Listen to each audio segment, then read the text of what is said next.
Hey Babs! Welcome to a satisfactory stream. Today we are starting a new series. We are going to be looking at a full playthrough of the game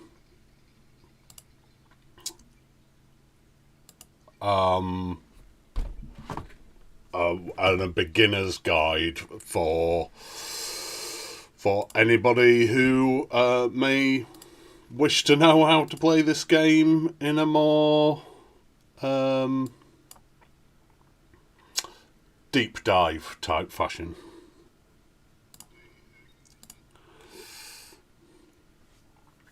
So let's get into the game.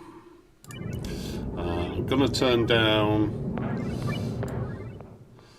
the background sounds for a minute because for some reason in Oxygen Not Included the menu sounds are incredibly loud. So starting a new game, you are first offered this option. So you can play on survival or no sweat. The difference, basically, no sweat turns your game settings onto an easy version. I'll show you about the different game settings in a little bit. I won't go deep into them, but so you're aware. And survival is the intended playthrough. Personally, my very first playthrough, I got bored after about 5 cycles on no sweat. It's just a bit too easy, even for learning. Survival is not difficult at all, so that's what we'll be going for right now. Then you're offered 3 different asteroid styles. I should say I'm playing in Spaced Out. If you don't have the Spaced Out add-on, that's absolutely fine. Most of this will apply to you. I'll possibly do a beginner's guide of vanilla Oxygen Not Included in the near future. But you won't be presented with this option. I think you do get the lab option if I remember correctly, but you definitely won't get the Spaced Out option. The game is mostly the same for vanilla. Spaced Out just adds some things, jumbles some things up. I'll explain when we get to those things what they are and how they may be different. Yes, these options. So the lab is special challenges, special challenge maps for you to challenge yourself at, basically. I have been attempting one recently, didn't do very well. They can be quite difficult. The biggest thing is the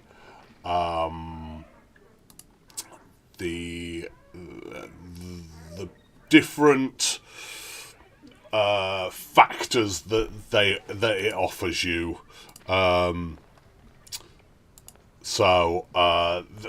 That's that. For our first playthrough, definitely wouldn't suggest playing on the lab. Then, if you have Spaced Out, you'll be offered the Spaced Out option, which starts you on a smallish map. I wouldn't call it small necessarily, but it's not as big as this one over here, or the vanilla one.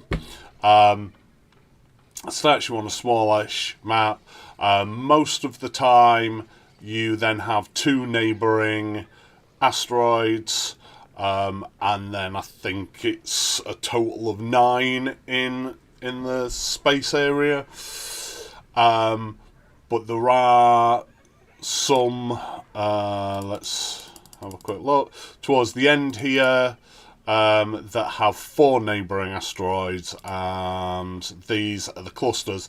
The starting map is a little bit smaller as a result, but you have 4 fairly close neighbours. But yes, we're not playing that one. We're going to play the classic one so that you have an idea of what we're doing, even if you're playing without the Spaced On enabled. So the Space one, you start on a big planet, and then you have 1 neighbouring asteroid. Most of these are vanilla planets. They are only changed slightly by the space, shall we say, in the Spaced Out edition. So if you are playing vanilla, then most of this will be very familiar. So what we're looking at here, this is your seed. Every map is randomly generated, shall we say, based on this seed. This one, it's got all sorts of information that identify what planet you're playing on, how that will be generated, also what packs you have enabled. You can spin that at any time, get different traits for all your different planets. And that basically just changes this functions here, which I'll explain in a minute. Then it tells you which planet we've currently selected. So if I go over here, we're on the Relica cluster rather than the Terra cluster. Tells you how difficult that is. Your chance of survival, it puts it as. The Terra one being ideal. There are more probable, likely, until you get over to some of these where your chances are slim. And again, they're more of a challenge once you are a bit more experienced with the game. So down here, if you are playing the Spaced Out version, it will list what asteroids you are going to find.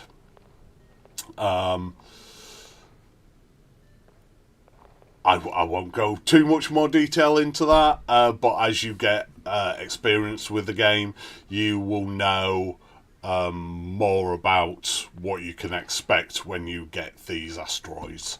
If you're not playing Spaced Out, you only start with 1 planet. You only get 1 planet. Space is a little bit different. As I say, I'll explain that when we get to it. So let's just roll this a few times. Metal Poor is not a good one because that means that you have significantly less metal on that planet. Magma channels, just put blobs of magma throughout your planet. Metal Rich obviously is a good one. You get a lot more metals on that planet. Geodes are okay. They do give you a big lump of materials, but depending what planet it is, those materials may be less useful. Volcanic activity means there will be more volcanoes on your world. Boulders, generally, for my money, avoid them like the plague. They mean that there will be more minerals on the planet. There's generally lots and lots of minerals. Not so interesting. Crash satellites are a source of radiation, which we'll get into later. It's not a bad idea to have some crash satellites, but also not critical. There are other ways to manage that.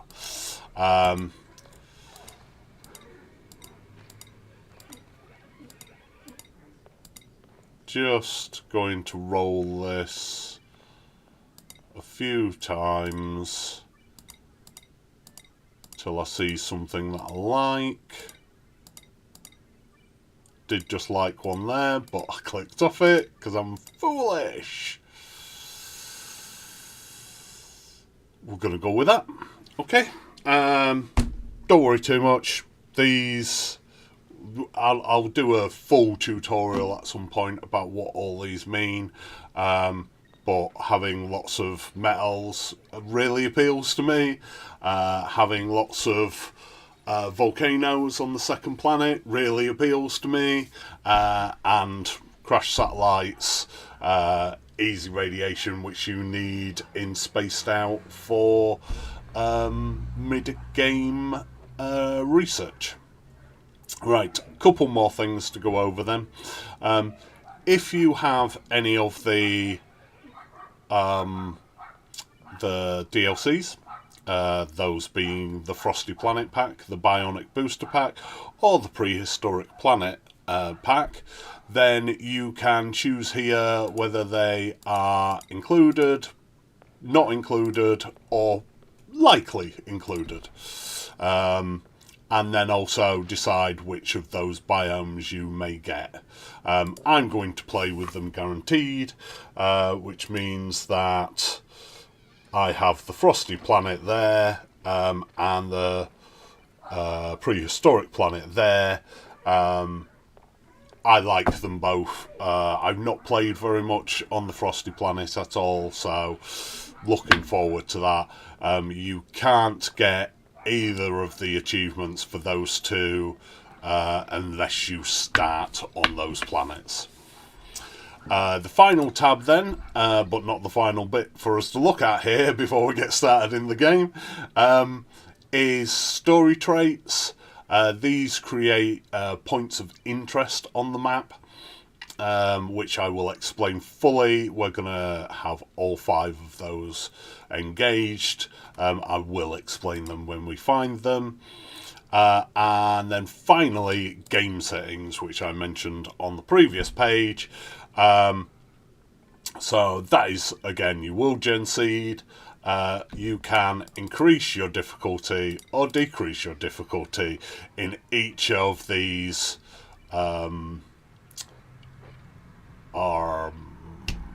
areas of the game. One thing I will say is teleporters. If that is ticked, you will have a teleporter that can teleport you from your starting asteroid to one of your nearby asteroids. I think that is predetermined depending on what your starting asteroid is. So I don't think it's randomised in any way, but I may be wrong on that. We are going to leave that enabled, but if you turn it off, then all transport between planets must be done by spaceship. And yeah, basically that's all your other extra settings. Not going to detail on those. We'll just hit start game. And yet, while this is loading up, there is still another function that we have to do before we actually get into the game.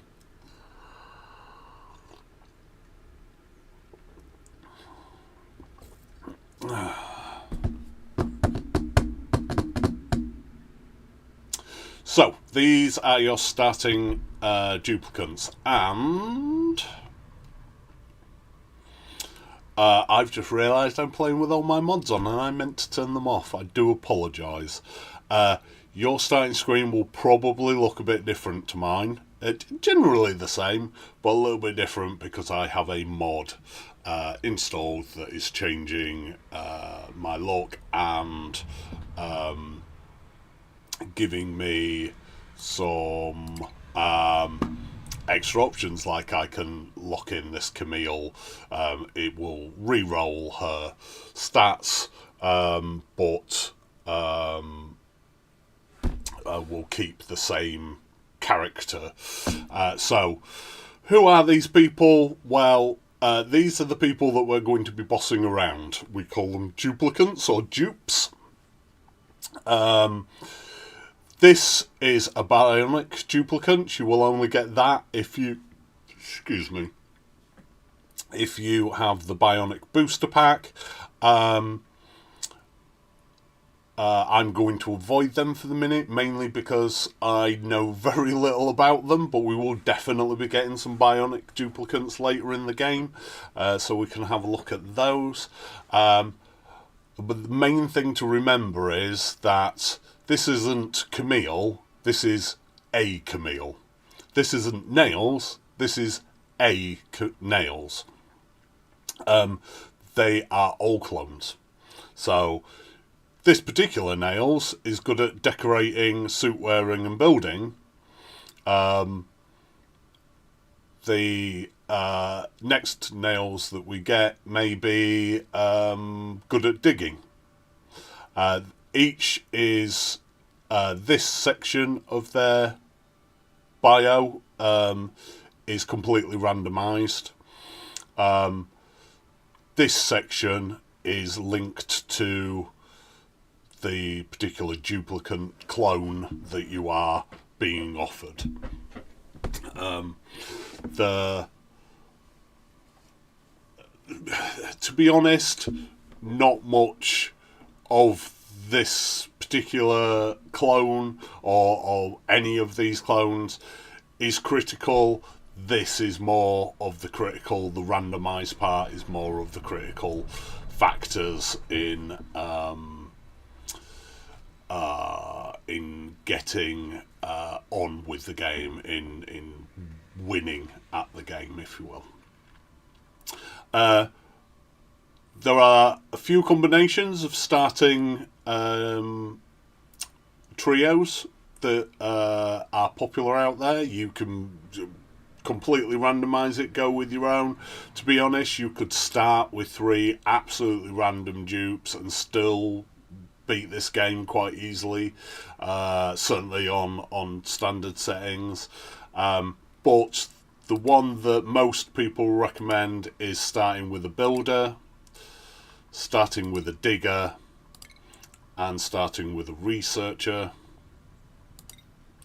By the way, I should point out this is standard. What this does is just make sure that there's always researching on this dupe, even when it's randomized. This one will always have digging. This one will always have building.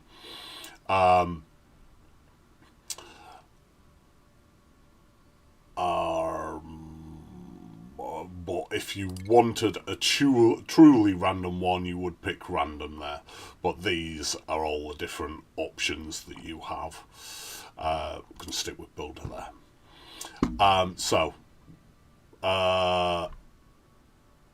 The real thing that we're looking at here now is these red ones. These are the ones that will determine how useful your duplicants are when you're using them, in so much as some of these red traits are worse than others, and some will literally handicap your duplicants so much that they are next to useless. And noodle arms is one of 3 that I would say never get. Unless you really want to make things difficult on you, never get a noodle arm dupe. Another one is anemic. This one, means that they can't carry as much, which means they're rubbish. You can overcome this to some extent, but essentially they start off rubbish and will never be as good as they could be. Anemic makes them slower, reduces their athleticism. Again, you can overcome it to some extent, but they will never be as good as they could be. And the other one is slow learner, which means that they will gain experience from doing tasks and thus level slower they will gain experience slower from doing tasks, which means that they will level slower, which means you get skill points slower, which means that they will not develop as fast, and it just becomes frustrating. There are a few others that maybe should be avoided. Again, I'll do a deep dive into these. And similarly, there are some green ones that synergize really well with the interests. But in short, those are the only three that you really desperately need to look out for. I will cover them. We will be getting more duplicates throughout the game. I will cover them as we see them. So, I want a 2-skill building dupe. But I'm actually going to accept a 3-skill building dupe because that's a pretty good one. High-ish building, which means the higher their building, the faster they construct, as you can see on the screen there. They also have digging, which is a complementary skill to building, because you often have to dig something out before you can build it. And tidying means that they can carry a little bit more and do tasks like cleaning the toilets and mopping up faster. They are also handy, which means they get even more construction. They are biohazardous, which means that they are susceptible to germs more. However, germs in this game are not really, in most cases, to be worried about. So, yes, Camille is absolutely our first dupe. Again, looking for a 2-skill digger. And I think that's pay right there. There's a saying in the community, never nay a pay. And in this particular case, I'm not going to. Digging obviously means you can dig out quite well. Ranching is a quite useful skill for looking after critters, the animals in this game. Shrewd taste buds means that they get more of a bonus from eating worse food. So, brilliant. And shabby dresser just means that they look scruffy and will slightly upset people who have to be around her.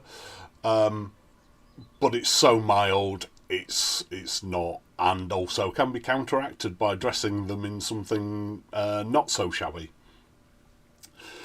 And then our researcher,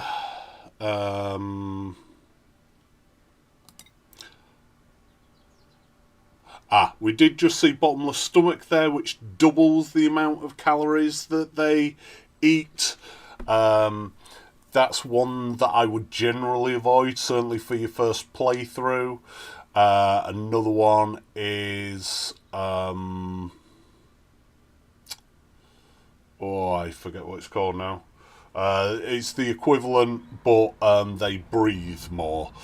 Let's see if I... Bottomless stomach...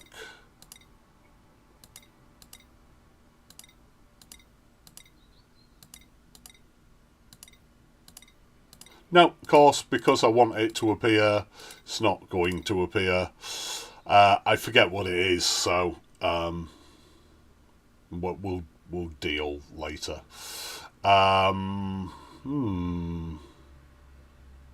Okay, and I think we're going to go with Quinn. So, good for decorating, which is something we won't be doing a lot of in the early game, but is useful to have all the same at some point. Reasonable at researching, and has quick learner, which means that they are even better at researching. They're faster at it, and they will gain skills faster. Just occasionally falls asleep on the job. not the end of the world. They'll wake themselves up, carry on with their day. So I do like to just remind myself in the early game of who does what, by putting some sort of tag after them.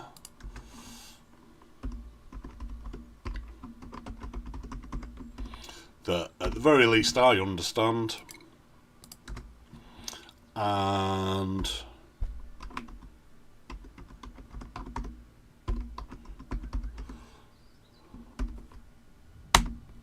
means that I don't have to look into their bio every 2 seconds. Last thing before we actually get into the game is we decide what the name of the colony is. This will be our save name, and the randomization of this can be hilarious. If you really want, you can put your own name in there. Or whatever name you particularly want to call your colony. We're going to go with Uncomfortable Cesspool. Has no effect on the colony whatsoever, just amusing. And if we're happy at this point, we hit embark. And we are pushed into the world. So we start out with this alert. It changes slightly depending which asteroid you're playing on, but this is the most common, the standard one. So it says, the asteroid we call home has collided with an anomalous planet, decimating our colony. Rebuilding it is of utmost importance.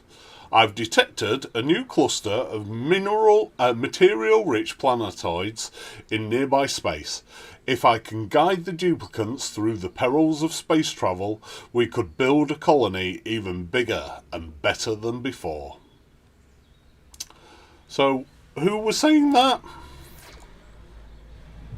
I'm just going to pause the game. This printing pod was saying that. You are in fact playing this printing pod. You have to recharge to be able to print more dupes, or in fact care packages, which are just resources that you will find useful. But in short, yes, you're playing a printing pod that commands clones around a base. So zoom out a little bit. Since I've got my mods on, I can probably zoom out further than you. I have a mod called Maximum Zoom Out, I think it's called, or Bigger Zoom Out, and that just allows me to pull out. If you want to see this far, if you press Alt S, that puts you into screenshot mode, and that will allow you to zoom out to the same distance.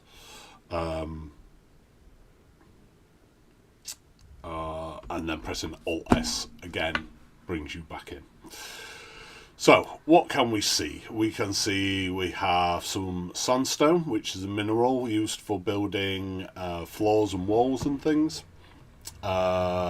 We have some areas over here of gas, some areas of liquid. These are polluted water, the yellow water.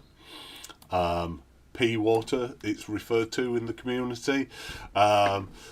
Basically because when you go to the toilet, that's what's produced. So it's an amusing double entendre. And then some clean water, which we will need use of in a little bit. I can see there is granite and igneous rock here. There's some sand about. And most importantly for us, algae in a minute. There is also some oxalite here, which I will explain shortly. Right, quick concept for the game. I know you're probably thinking, oh my god, we're what, 30 odd minutes into this stream already and he's not even started playing yet. Can we please start? This is a really quick one. We have different overlays over here and these show you different information. So this one, for example, shows us how breathable the atmosphere is. So up here we've got some more oxygen. Excellent. Some more oxygen over here. There's a little bit of carbon dioxide there. That's not breathable by the dupes, so not great. Down here we have a little bit of oxygen, but not great amounts. So, you know, better than nothing, but not ideal. Over here it is mostly carbon dioxide, and we'll have to be a little bit cautious about that. We'll skip the second one. Third one is the temperature overlay. So we can see that this area is all lovely. The dupes will absolutely love this area. Need to be mildly cautious of this area and this area. It's a little bit hotter. It's not going to harm them at that temperature, which is 32 degrees. It's just slightly less comfortable than what they would prefer. Finally, we have, finally for the moment, we have the materials overlay, and this can show you what materials you have about. It looks like some sort of machine code or something, but if you know, for example, that the material that you really want is bright green, like this algae, for example, you can see that actually we've got quite a bit of algae. So that's brilliant. We can go then dig it out. If what you want is pink, for example, this copper ore, then you can see that it's there and that we in fact don't have very much, which is not a great start, but not the end of the world. So we can actually get started now. So, first thing, as I say, we need oxygen for our duplicants to breathe. 2 seconds, because the game is still being very loud to me. There we go. So that should be a bit better. Just let me know if you can't hear the game sounds.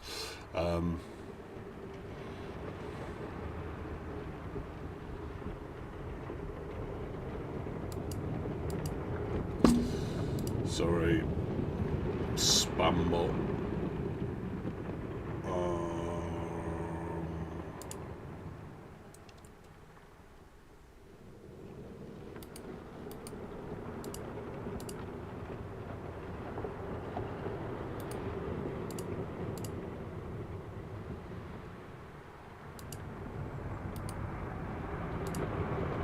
Okay, why is that not wanting to...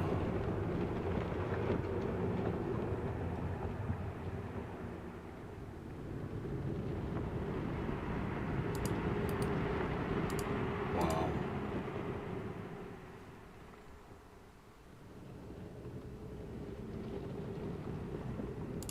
Okay.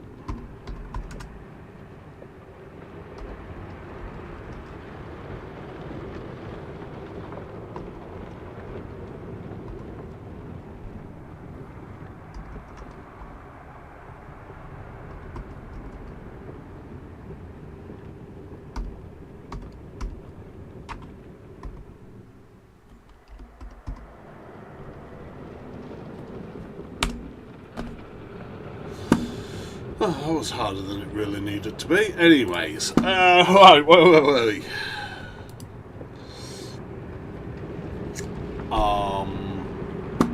Yes, sorry, oxygen. So, we need oxygen. Ideally, that wants to be 1,500 grams or higher. Doesn't want to be too high once it gets over, I believe, 4 kilos. so 4,000 grams, it starts hurting their poor little ears, and then they get debuff and they become slower, and yeah, not great. This stuff here, oxalite, emits oxygen if there is too little, in quotes, oxygen in the area. If you dig it out, you will get half as much as there is there. There used to be a myth in the community that digging it out halved the amount of oxygen that you get out of it, but it has been confirmed by the devs that you still get, and by testing of other players, that you still get the same amount of oxygen whether you dig it out or not. So don't worry about not digging out oxalite. You will still get the same benefit from it regardless. I think we can now press on with the game. So the first thing we're going to do, if we try to build anything, it will tell us we have no resources. And that's because we have no resources. We have a little bit of food, which can be seen over here. We've got 16,000 calories of nutrient bars. But to get materials, we need to dig it out. So we're going to dig out over here. We'll go that far. The reason I'm not going further is because granite requires a skill that we don't currently have. And we'll set them going on that. Oh. Managed to open a window I don't need. As you play, you will get these tutorials. I'm not going to watch them right now because mainly I know how to play the game, and in fact I'm trying to teach you how to play the game. I don't need tutorials to show me how to play the game. Also going to dig out this side. Going to dig this side out a bit bigger. As we expand this way, this fog of war, as it were, will be lifted, and we'll slowly see more of the asteroid that we're on.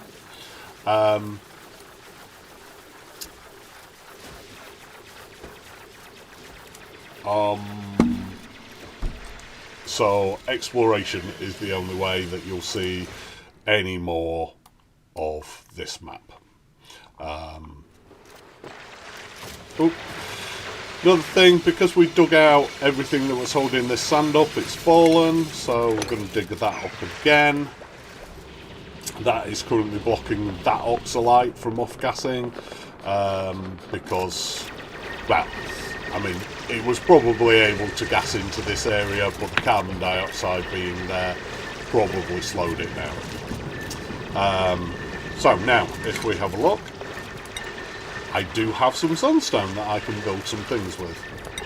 I have a tiny bit of copper ore. We're going to have to be careful with our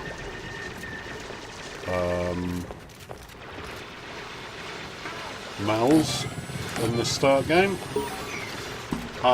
So, I'm placing 2 doors to create a room. I'll explain fully why in a little minute. And then I'm placing that in to create, in fact, let's place one there because that oxalite's going to disappear as it off-gasses. Yes, to create a room, and then we're going to place 2 sinks in there, and in plumbing, 2 outhouses. This is going to be, excuse me, our toilets. Technically the room will be known as a latrine. There are special bonuses for having special rooms, which again I will explain in a minute. So I'm going to come over a little bit with this door, place them there, because I want a central shaft, which is a common thing. That allows us to travel up and down through the column. One of the reasons that I'm placing that there is because I want to be able to come down here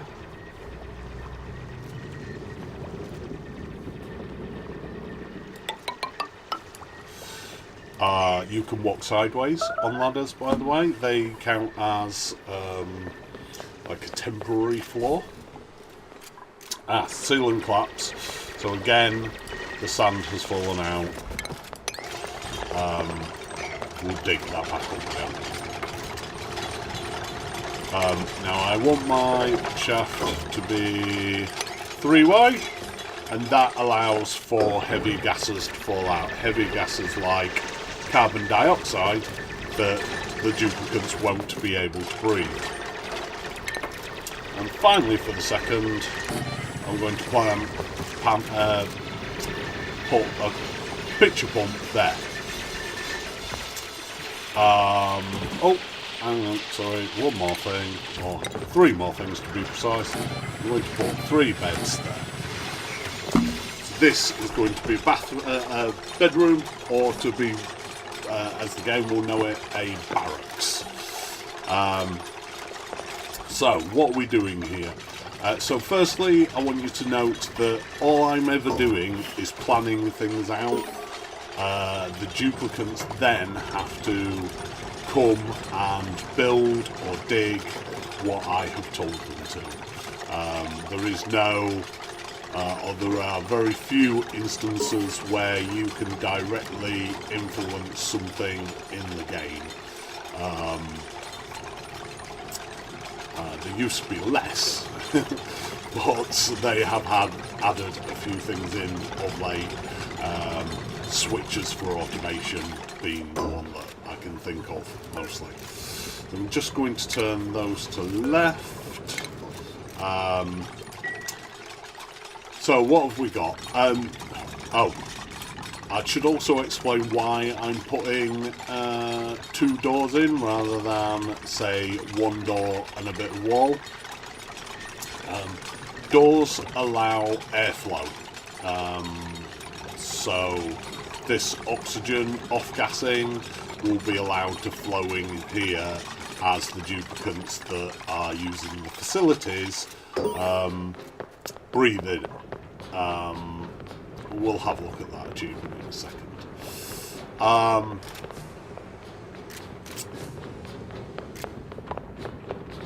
Walls, floors do not allow airflow. There are tiles that we can get later that will allow us to do that in a similar fashion. We don't have them yet, so this is a less aesthetic but very functional way of creating rooms.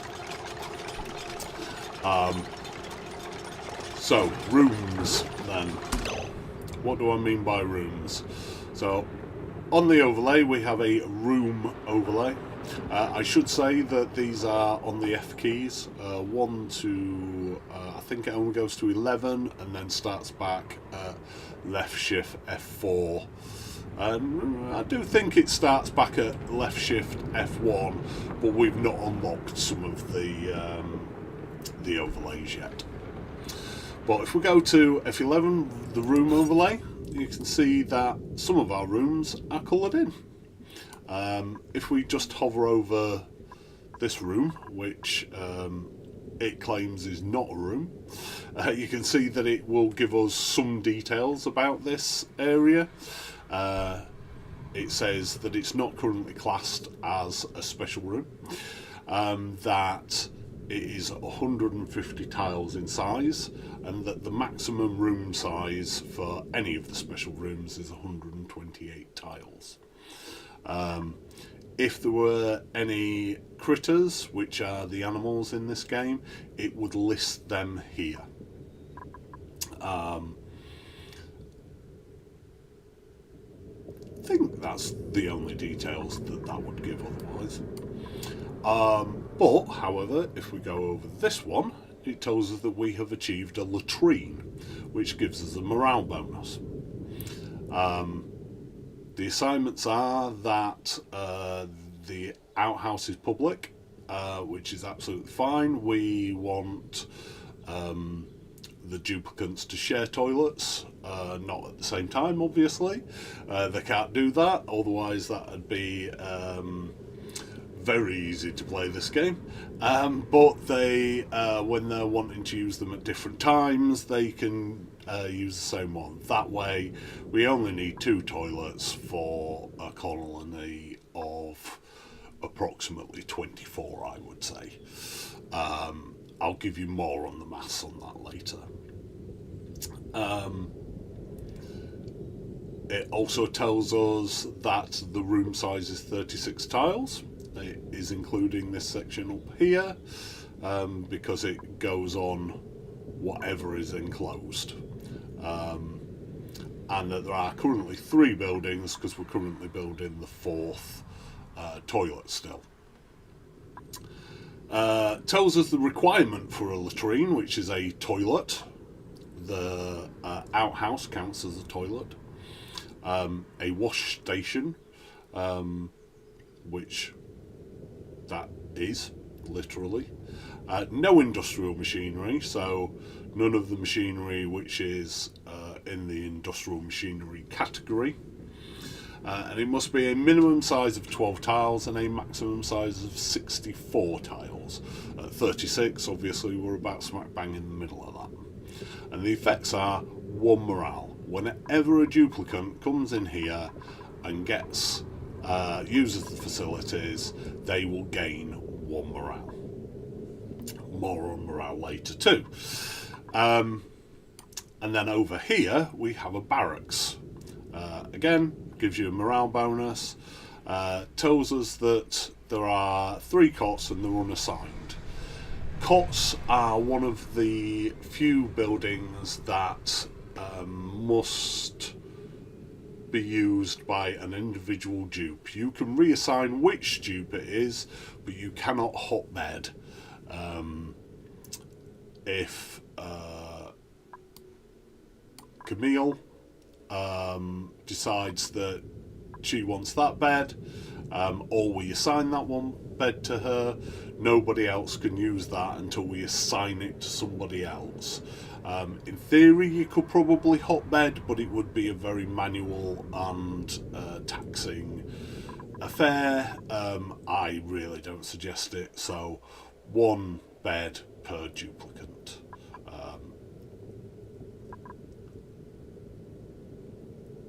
Our room size is 51 tiles, buildings 3, i.e. 3 beds. What are the requirements of a barracks? 1 or more beds, no industrial machinery, minimum size 12 tiles, maximum size 64 tiles, and effects is again 1 morale. If they sleep in this room, they will get an extra morale. Again, explain morale in a little bit when we get into that system.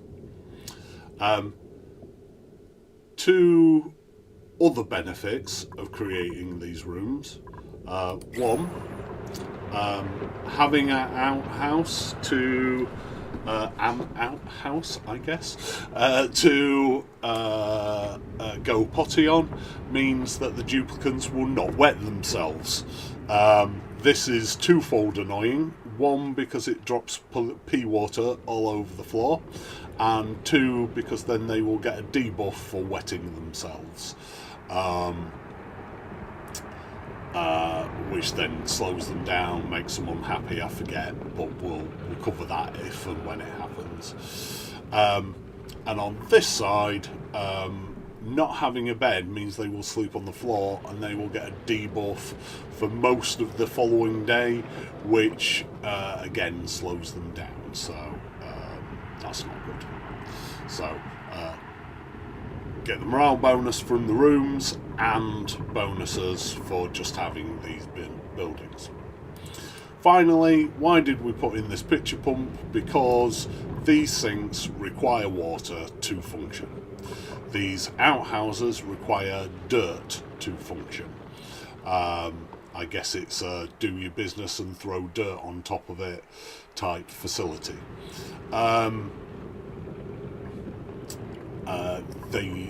the outhouses will require emptying and topping up with dirt on occasions, and the sinks will require topping up with water on occasions. So, what achievement have we just earned? Bed and bath. Have at least one toilet in the colony and a bed for every duplicant. So 3 beds, 3 duplicants, and we have 1 toilet in the colony. Brilliant. These are all the different achievements. We'll be looking at achieving a lot of them throughout this gameplay. We won't be going for some of them. Some of them are a lot more involved, and you really need to be aiming for that achievement to get it. Others are only available if you are, well, for a start, these with the yellow little band there are only available if you have the Spaced Out DLC. These purple ones are only available if you have the Bionic Booster Pack. There are also, I believe, 4 others, 2 for the Prehistoric Pack and 2 for the Frosty Planet Pack. Obviously, you can only get those if you start on those planets. We'll go over more achievements as we get them. There are then 3 big imperatives that referred to as that are overarching goals in the game. The main one we're going for is the Great Escape, but again, I'll cover that a bit more once we get closer to that. So we will continue with our day. We can see over in this corner we are on cycle 1. Cycle is essentially a day, and you can see this little dark patch slowly moving around. This is where we currently are, as it were. We are in this day section. This dark patch is the night section. So, we've just had the notification that default standard schedule downtime, and all the dupes have given up doing what they were asked to do, which, to be fair, was everything that they were asked to do. And they have decided to go get some food and sit around eating it. So schedules. This is the schedule system. Now, personally, I think they should only have 2 downtimes and 2 bedtime slots. That is more than sufficient in the early game. Later on, we will give them more downtime. But right now, I'll explain how that works later. 2 downtime slots is more than sufficient. When they hit downtime, they will stop whatever they're doing and they will go either go potty or they will go grab some food. Or, if you have some, go play on some recreational buildings. Either relax in a sauna or dance with a jukebox. There's lots out there that we can give them later. The final thing is bath time. That basically means go shower. That's great, we can leave that in, but they won't do it right now because we have no showers. They will instead treat that as a work schedule. All of this is work. For me, this is the standard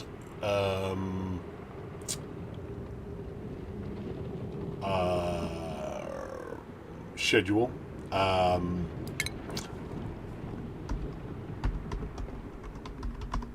Which I'm going to call onboarding for reasons I'll show you in a little bit. And I'll come back to this tomorrow in cycle 2. Right now we have 3 people on the same schedule, all sleeping at the same time, but we only have 2 toilets. They will figure it out. None of them are desperate for a wee, but they will all go for a wee when necessary. If they get too desperate, they will stop what they're doing and come back and go for a wee unless they can't make it. But generally that won't happen. So we continue. They finish eating because they've started, but because we're now not in downtime, once finished they will do some sort of tidying up. One thing I should point out is this muck root. This was not lying around anywhere. It was not on any surface, I should state. We found that in one of these cracks, which, if you see at the bottom there, says buried object.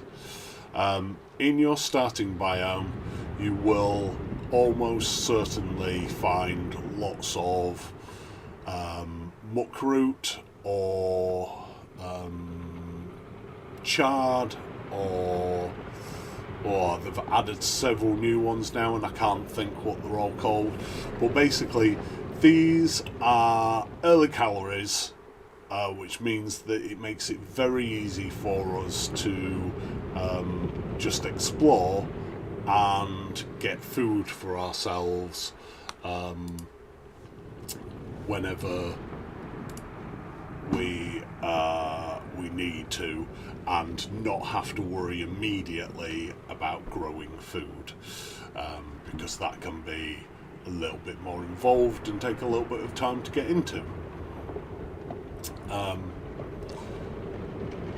The other thing I should point out is why I built these ladders. If duplicants have to dip their toesies, their poor little toesies, in this water, they get soggy socks, which is a debuff, which affects their morale as much as anything, and if they have to do it too often, they will become upset with the world and go have a mental break. So we are trying to avoid that. So let me give them a few more tasks. They will almost certainly not get to all of these today, but it's something for them to do until they hit their downtime, which they have just done. You can see there Quinn is using the toilet. He got dirty, so he's now washing his hands, washing all the germs off, and he is clean to eat food without poisoning himself. Over here we have a germ overlay, F9. You see that this outhouse will generate germs. Whenever they use or interact with this outhouse, they will get covered in germs. This one is also a source of germs. Doesn't currently have any germs because no one's actually used it. But that is where food poisoning germs will come from. There are other sources, but these two in particular. If they don't then wash their hands, they will carry those germs to other areas, including if they touch food, they can place them on food. If they then eat them, or somebody else then eats that food, they will likely get food poisoning. That said, the germ debuffs in this game are quite mild, and there is a function here to set at what level they disinfect the machines. and I'm just going to turn that off because germs are really not a consideration for me. I don't care. You are welcome to leave that on, but essentially they will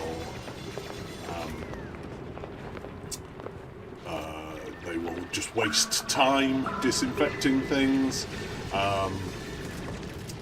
There are different ways to play, different thoughts on that subject. Personally, I find germs so not a thing to worry about that I just ignore it. So, stations. We want a research station. This will allow our researcher to... you'll note these two have just wandered off over here and aren't doing anything, quote, useful. They're gasping for breath because there's no oxygen down here. They can't breathe. So they have gone somewhere where there is oxygen, and now they're taking in a full lung of breath before returning to work. We'll deal with the carbon dioxide in a moment. My early game strategy is quite a simple one. Yes, so the researcher will allow the research station will allow the researcher to do researching, funnily enough, which will then get us new cool buildings and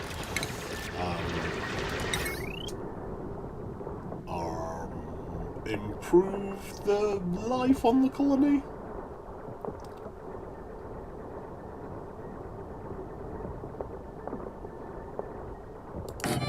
That's going to go there, that's going to go there, and then we can string wire between it. The reason I've left this gap is we will get a better battery later, and I will put that closer to it, and then we'll get rid of this little battery. I'll go more into electrics later. It's not a major thing right now. For the early game, you just need to know that the research station requires power and dirt. Power is created by this hamster wheel called a manual generator, and it is stored in a battery the same way it would be in real life, and then used out of the battery.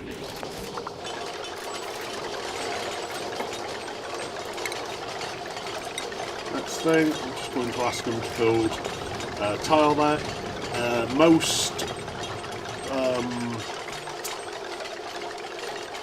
tile buildings are structural buildings, if you will, can be built over ladders.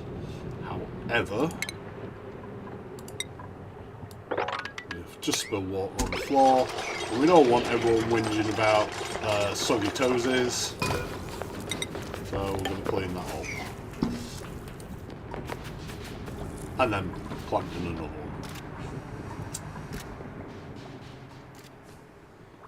Which will then, probably again, spill water all over the floor. And we'll clean that up.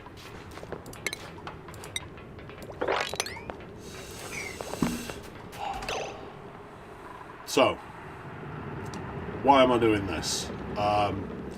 This has moved some of the water over, admittedly some of the water up, and allows us to now dig further down.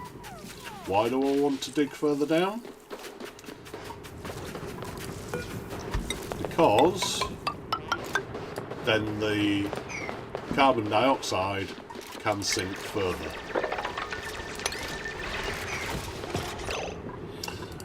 Research then.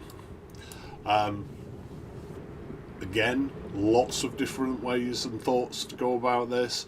Some of them will be dictated by the map that you are on, but 9 times out of 10 I start with these two. So why? This one Gives us the algae terrarium, which is next to useless. I wouldn't use it. It uses a lot of algae to produce a small amount of oxygen and removes a very small amount of carbon dioxide. If carbon dioxide is becoming a problem in the early game, build a bigger pit, is my answer. Planter box allows us to start planting food, which makes us a little bit more self-sufficient rather than having to go around digging up buried objects and finding more food that way. Ration box means that we can remove where our food is currently, or move where our food is currently being stored. And a compost can be useful for turning polluted dirt into regular dirt for use in the toilet and the researching station. Not the way I tend to go with things, but yeah, that's the first one we want to go for, mainly for this planter box. And then second one gives us the grill, so when we have someone capable of grilling, they can start grilling food for us, make better quality food, and most importantly, burn off all or any food poisoning germs from the raw food that we have. Egg cracker means that you can turn critter eggs into raw egg, which then can in turn on the grill be cooked into omelette and other foods, which is quite a nice food. Do tend to skip this step myself, but I will show how it works at some point. Mess table is a table for the duplicants to sit at to eat. I can't remember. We'll have a look when they next eat, because we won't have this in time. If they get a debuff for eating without a table, obviously a RimWorld-esque crime. But I think it does force them and can give them other bonuses to eat in a particular place, which in turn can then give them bonuses. And a farm tile, which is if you like, a replacement for the planter box. The planter box has to sit on a normal tile, whereas a farm tile can be placed instead of a normal tile, and things can be grown therein. So that's where we're going to start. Ignore this. This is again a mod that I have installed, but I won't be using it. I will uninstall the mods for next time. So letting these guys go, as I say, basically they're building a carbon dioxide pit. That is where we're at. We're going to have them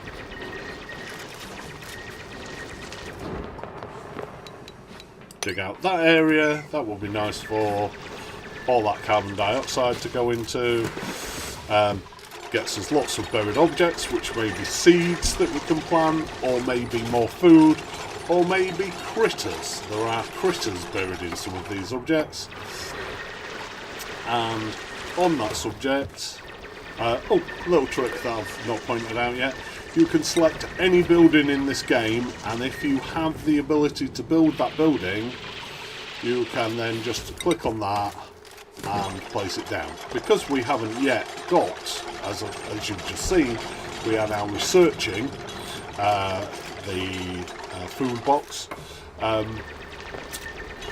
Because we haven't got that, we can't currently place it. However, if I press that and press B, which is the shortcut for that, I can now place in tiles where there are buried objects, and more importantly, on those two sand tiles, where that sand is going to fall down and leave that battery without support. Won't damage the battery, but the battery won't function unless it's sat on a solid tile, be that a wild tile or one that we have built. Excellent. We've just thrown a briar seed in the water. Didn't think about that one. We will just extend that ladder. They should be able to build that without going into the water. Duplicants can reach 3 tiles down, 4 tiles up, and 2 tiles to the left.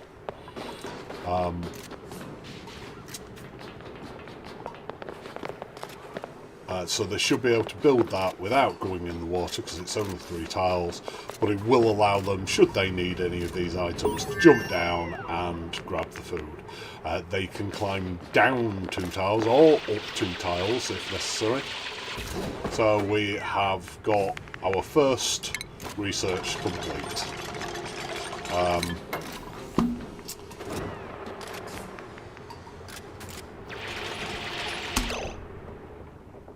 I'm going to just pause that a second and consider where we are going to go next. There are 3 things to consider at this early stage in the game. The first one is oxygen, or more importantly, air in general. The carbon dioxide that is here is a problem to us. As I believe Lindsay just did, as Pay just did, come and run on this wheel, not only will they be generating more carbon dioxide themselves, we'll continue the game actually, they will also struggle to breathe because of the carbon dioxide that's already there. So they will have to stop periodically and go over here where there is oxygen and take a deep breath. So what we're doing is we're building this big pit for all the carbon dioxide to fall down, and we'll deal with it later. Sounds a bit lazy, but it's just the simplest thing to do in the early game. There are things that come along when we've got further in the research tree that will allow us to deal with carbon dioxide more effectively. Also critters we will find later on. Right, yes. So, gases are our first consideration. At the minute, we are doing fairly well with oxygen. We're dealing with the carbon dioxide. We're happy with that. Next one is a consideration for heat. So we have quite a decent green area for us to live in. Unfortunately though, I'm not sure what's going on, but we're only separated from this heat over here in this biome by granite. And similarly with this heat in this biome. This one's a little bit cooler than this one, so that's more of a concern than this one. What you normally get between biomes is this stuff called abyssalite, which is like insulation, natural insulation. It stops the spread of temperature, although you can push temperature into abyssalite, it will not push temperature out in theory. There are some edge cases. In theory, it will not push temperature out, certainly into solids. So, although that's a light green, that's not going to get any darker red because of that. It may, however, get darker red due to this temperature over here. Also, I've just noticed we have a geyser. A geyser is a point of interest that can spawn around your map, and they provide infinite resources in a limited fashion. So it's not something that you can just go plug for millions and millions of resources all the time. It will pump out a certain amount of resources, but forevermore. Unfortunately, this one is a little bit warm because it is outputting at 150 degrees centigrade. Looking at it, that area is 5 kilograms, of gas, which is the maximum for a gas geyser to output, so that has stifled itself. So we don't have to worry about that getting any hotter. In fact, that's going to get cooler as our cool, or rather this heat, spreads out to there. That's not producing any more heat now, so as that heat spreads out, this will just cool down. And I'm going to pause the game because we've just completed our currently planned research. So that's our second concern, which I do have some mild concerns about, but nothing desperate for us to take into account this very second. Our third concern then is food, calories. You can see out of our 6,000 calories, starting nutrient bar calories, we have eaten nearly 5,000. We have, however, found 8,000 muckroot that we can also eat. However, we're not going to keep finding, we will keep finding muckroot for a little while, but not forever. Also, both of these foods have a mid-game use, so if we can not eat them, that would be beneficial to us later in the game. So we need to look next at growing our own food. I feel that is the next pressing matter that we have to consider, is growing food. So off that, first thing, the first pressing matter is to decide what we're going to research next. And I think I'm going to go for interior decor, which may sound like a very odd thing to go for the early game. I'll explain fully why once we've got it, but for now that's what we're going to go for. Going to unpause the game and continue. You'll notice over here, this is my mod telling me what we are currently researching. It is not part of the standard game.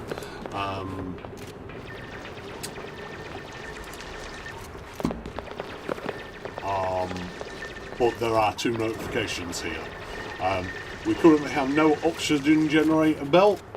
We'll deal with that shortly. And colony requires a food source. Well, that is, as I've just stated, our next plan. So, how are we going to do that? Well, I noticed this rather large vein of copper, which I would like to get into. So we are going to go up here and then dig out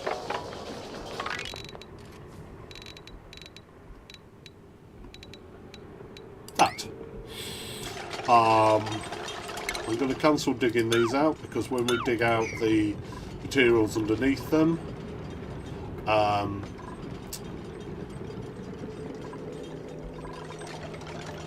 they will uproot anyway. Yeah, so there's no concern to separately dig them out. What I am going to do is I'm going to fill in this hole for two reasons, and also where the sand is, because at some point we'll probably dig this out and then the sand will fall, so we might as well dig the sand out now. So the first reason that I'm filling that hole in is to maintain this room, and the second reason that I'm filling that hole in is because duplicants can only jump over one tile space of gap, so they can jump over that, but if I was to dig that space out, they then wouldn't be able to get over here. We'll also dig those two out so that we have a better airflow, and if we select this deconstruct tool, we can also deconstruct that. And Quinn is absolutely smashing the research, so we need to select yet another research, and we're going to go for that. What am I wanting from here? The water cooler is the main thing that I want from here. Will also give us access to the crafting station, metal power banks, a wood heater. We're at reasonable temperature, so we don't need the wood heater right now. Metal power banks, we don't have any bionic dupes right now, so we don't need those. And the crafting station is for, at this early stage, creating more power banks. So the only thing I want from there is the water cooler, but this does also gain us access to the advanced research, which basically is the next tier of research. I will explain that shortly when we actually get into using that tier of research. So similarly to the interior decor, you're possibly asking, why do I want a water cooler? Well, it has two purposes, and the first is that it is a recreational building, so it will give the dupes something to do on their downtime. It also gives them a buff for heat resistance, I believe. And secondly, I will explain fully soon.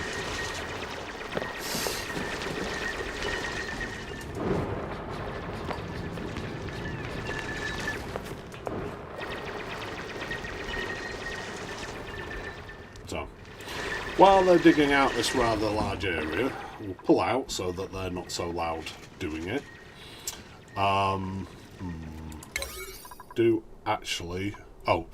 There is this priority thing down here, which I will go into greater detail later, momentarily in fact. But basically, this says if you are supposed to be doing this kind of task, I want you to prioritise. So in this particular case, we've got two lots of digging. I want you to prioritise this digging over that digging, is what I'm going to say. Or I could put it on a lower. By default, most things are a 5. I could put this on lower and say ignore this until you've completed this. In this particular case, I'm going to say, can you please make sure that happens first? And also, I just want to make it imperative that they are building that as soon as possible if I plan other building tasks for them to do. So, yes, priorities. Let's look at the priorities tab. In here, we can see our 3 duplicants, and we can see all the categories of jobs that they may be asked to do. So, for example, Camille is digging right now, which is a digging task, funnily enough.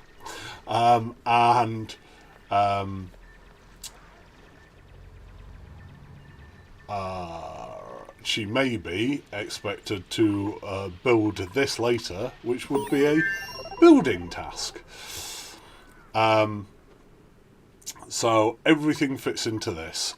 Cleaning the toilets, for example, is a tidying task, and then supplying dirt to the toilets after they've been cleaned is a supplying task. Fairly self-evident, but some of them make less sense than others, shall we say.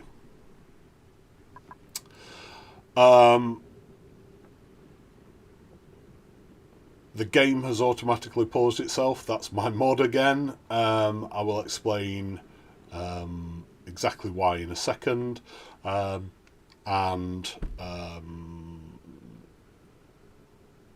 I'll go into more details as to why it's paused itself and why I would do that manually. So, what is this? This is setting what we want our duplicants to prioritise. What types of tasks. So at the minute, they're prioritising all the tasks at the same level, but some of them are better at those tasks than others. Camille, for example, is a build digger, so really we should be telling her to prioritise building and then digging. Pei is a dig rancher, so we should be telling her to do that. What we can also do up here is set the same priority to everybody in that colony. And we're going to say no one should be researching except Quinn. If you want to downgrade something, you can also downgrade it. In fact, what we're going to do is we're going to put it that way around, which may seem a bit silly, but on that rare occasion when we do eventually get some decorating tasks, Quinn will now do that task. If there are no decorating tasks, he will prioritise researching, which we don't have any decorating tasks right now. So that's the main thing he will do, and then he'll just help out doing anything else. The one other thing I particularly want to cover right now is attacking is based on your digging capabilities. So we're going to get Pei, who is our digger, to do any attacking that we need to do. There is very little combat in this game. There's certainly not Age of Empires or something. Occasionally a critter will get out of hand, or more often need evolving, as it's referred to in the community, into its final form of meat. So that's pretty much all the combat. But yeah. So why has the game paused itself? Because, as this tells us up here, new printables are available. If we look at ourselves, the printing pod, it also, when we hover over it, tells us that the printables are available. And it has this little red tag saying, hey, printables are available. Clicking on it, we get lots of information. I have never noticed that button before. You get that button on a lot of points of interest, but that is the first time I've ever noticed it on the printing pod. Interesting. In 1800 hours of playing. Anyway, quick side quest then. That will often give you a log entry. Log entries I'm not really going into here. They tell the background story of a company called Gravitas through emails and recordings and things like that. If you want to read about it, go to view entry. If you don't want to read about it, press OK. You get another chance over here to, if I'd have not clicked on the X, you'd have been able to go into the, if I remember correctly, they are all viewable from the colony summary. Nope, it must be this database button over here that yes, there you go. What? My log. Alright. There is also logs for a lot of the cycles. But yeah. We're just going to ignore those. Feel free, I'll do a video separately entirely on what is held within those logs. But for now, I'm just going to ignore them. Sorry if that's particularly your thing. It is very cool to read, very cool to understand, but not really our point. Our point here is to get you involved in the game. These are the three imperatives, the three big achievements that I pointed out earlier, and their sub-achievements that we'll be working towards later.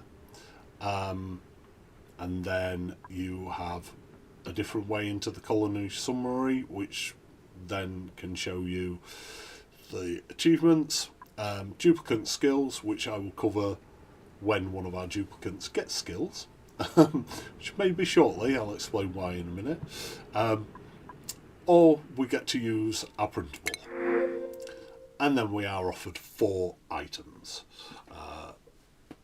Generally, 2 or 3 of these are duplicants, and 1 or more will be what are called care packages, which are items that we can print out and may give us resources. So immediately I'm looking at this care package and going, I hope that the duplicants are good, because this care package is not. Shine bug eggs times 3 will give you 3 shine bugs. Shine bugs have limited usability in the game. I will probably demonstrate what that usability is later, much later. It's more of a mid to late game usability, functionality. Right now, if I see a shine bug and it annoys me, it's probably getting evolved. So, 3 duplicants. Firstly, I'm going to say no to the bionic duplicant. As stated at the beginning, I've not done a lot with them.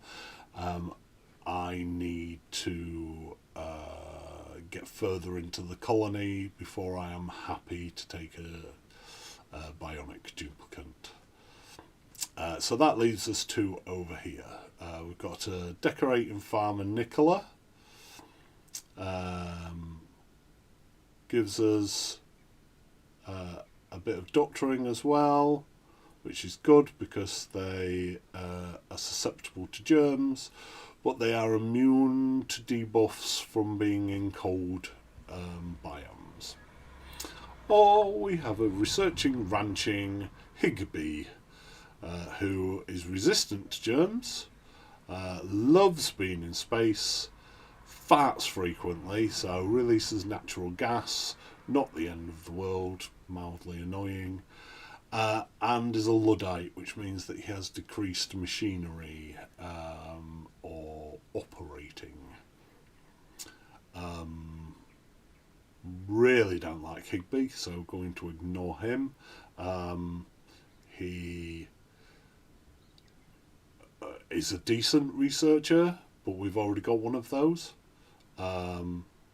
Brings ranching, which would be okay if we particularly want a rancher, but we don't desperately yet. I'm not even sure we've found any critters as yet. I will point them out when I spot them. Loves being in space. Well, that's great, but we're not in space yet. We're a long ways off space.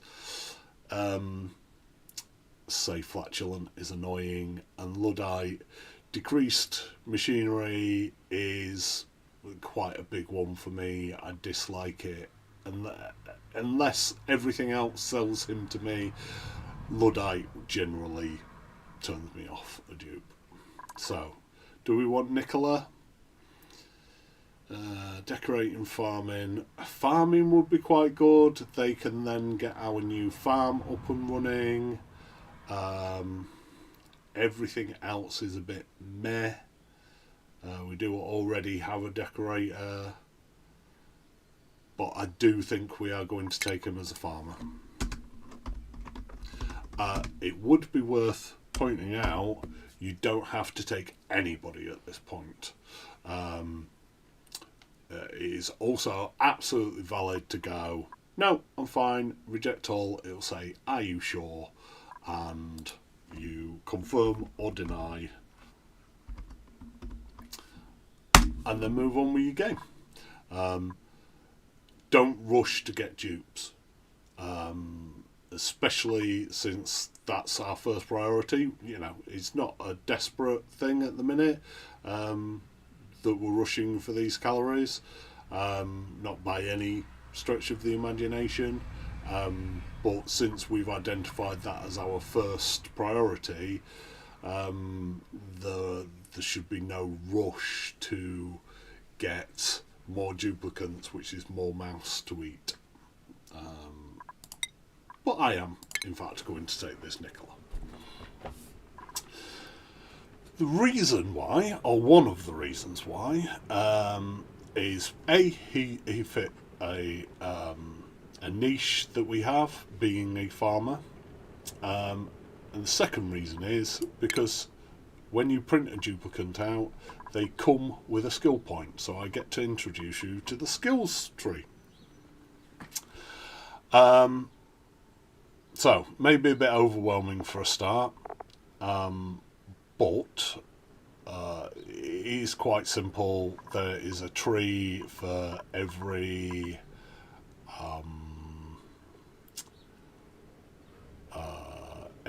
skill that you will use in the game. Some are locked behind requirements, so for example I can't get critter ranching until I have learnt improved farming 1. Some have multiple needs, like soup sustainability requires these two, but essentially once you get that, you can get that, you can get that. And each skill requires 1 skill point, regardless of how far down the tree it is. However, you have, let's go to Camille, for example. You have an amount of morale on each duplicant. These two have 4, Camille only has 3 for some reason. You can have a breakdown of where that's coming from, and that allows you to see where you can improve for the future, to get more morale, which means that they can get more skills. Why does that mean they can get more skills? Because if I now take improved farming on Nicola, because he's our farmer, that gives us 2 agriculture, which improves his farming. Then you can see that there is a morale need of 1. That's this red bar. So if your morale need exceeds your current morale, the duplicant will get quite a heavy debuff, making them very stressed. If they become 100% stressed, they will then have a mental breakdown. There are ways to manage that, but the easiest way is not to over subscribe them to skills before you have the morale to support those skills. Anything in this column has a 1 morale requirement. Anything in this column requires 2 morale. Anything in this column requires 3 morale. And anything in this column requires 4 morale. If you are playing the vanilla game without Spaced Out, I believe the skill tree looks ever so slightly different, mainly in this area. Works exactly the same, however, so don't panic, alright? However, if you take a skill that's got a heart on it, no matter what column it's in, that will give you 1 morale. This duplicant loves doing farming, so giving him a farming skill increases his morale. Previously he was on 1 morale. I took that skill, increased his morale need, but it also increased his morale. So we're safer now. Once he starts using the facilities like the bed and the toilet, his morale will go up again. And then in future we can give him more skills. Okay, so that's the skill tab. We will, however, look at the schedule tab again, because now we have 4 people and only 2 toilets. They've been juggling who goes to the toilet when up until now. We're now going to split them onto 2 different schedules. So we duplicate this schedule by pressing this button up here.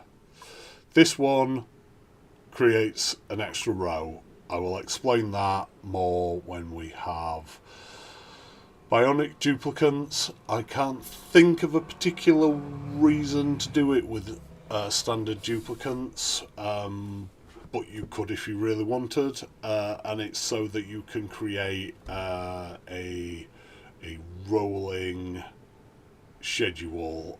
So day 1 you would do one thing, day 2 you would do another thing, day 3 you would do another thing,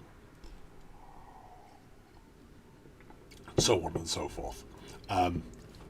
However, we've only got standard duplicants, so I'm only going to show you this functionality right now. So firstly we're going to call this schedule 1. I'll explain why in a moment, just hang with me. And we're going to leave this exactly the same. Yeah, so 2 downtime, 2 bedtime, 1 bath time. We are, however, going to move Camille and Pay onto that shift. We are then going to copy schedule 1. We're going to rename it schedule 2. You can get creative. Some people name them after planets, some people name them after colours, however you want to do it. For now I'm just going with a very basic 1, 2, 3, 4, 5, 6, 7, 8, 9, 10, 11, 12. When we eventually get 24 dupes, or I'll actually put the 12th one in when we get the 23rd dupe. However, they might as well be on the same schedule if they're on this one right now. But what we can do is we can move that across to, or we can move it back to, so it's offset. So they are using the toilets and the facilities at a different time to what this shift is using. And they are sleeping in the beds at a different time to what this shift is using. I'm going to go forward with mine. These are if you have the extra lines on there. I will just show you what that looks like so you can see, and that is about moving that schedule up or down in those, but as I say, we're not going to have multiple lines. And then the last thing we're going to do in here, we're going to move the remaining 2 duplicants onto that schedule. So now they have slightly offset schedules. Only 2 of them are on a shift at a time, so that is my desired number of duplicants to toilets ratio, is the number per schedule or shift to toilets. 2 duplicants on that shift, 2 toilets. If I ever get to the point of needing 3 duplicants per shift, I will put in another toilet. There's that one. And then we just need to set Nicola's priorities. So, currently our only doctor, going to say if there is anybody that needs doctoring, Nicola will do that as a first job. Otherwise, similar to what we did up here with Quinn, otherwise Nicola's going to be a farmer. Everything else I'm just going to leave flat for the moment. We'll get deeper into things as the game progresses. Okay, and we're going to continue the game. So we have now completed employment, which gives us our water cooler. I'm just trying to decide on the layout of some of my future rooms. And also, at some point, I will want to continue down here, and I'm not 100% certain what I'm doing with this water. So...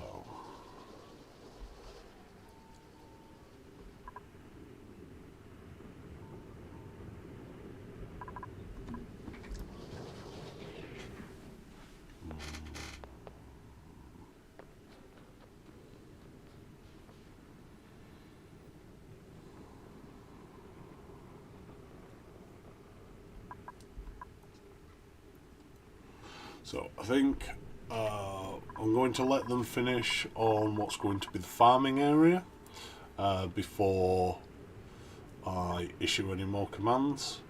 What we can do is increase the speed. This one does double the speed, this one does triple the speed.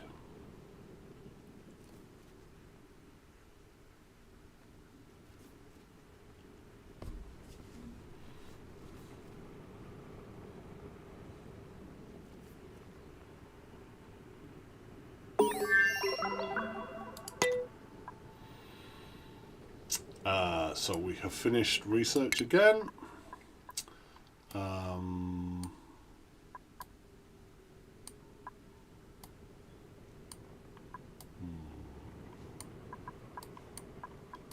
think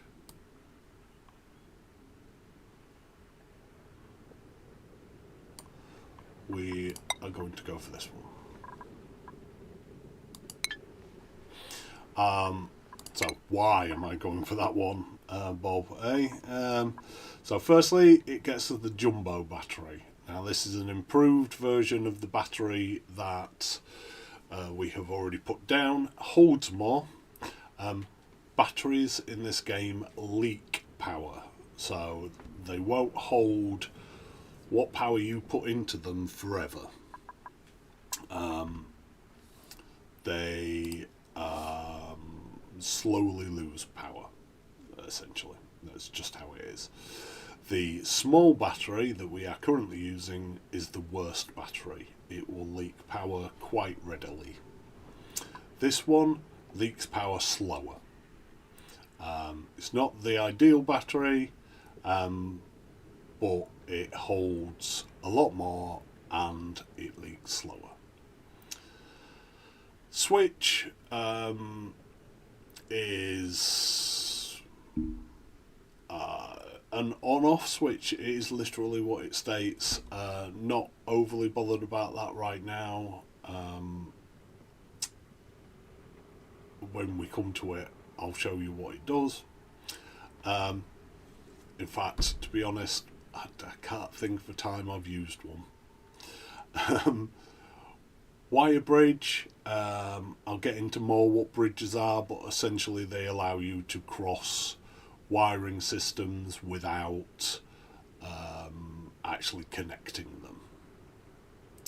And compact discharger is for the bionic duplicants. Well, sort of. It's for taking power out of mobile batteries. Not entirely sure why you'd want to do that, but you know, as I say, I've not got into that side of the game so much yet.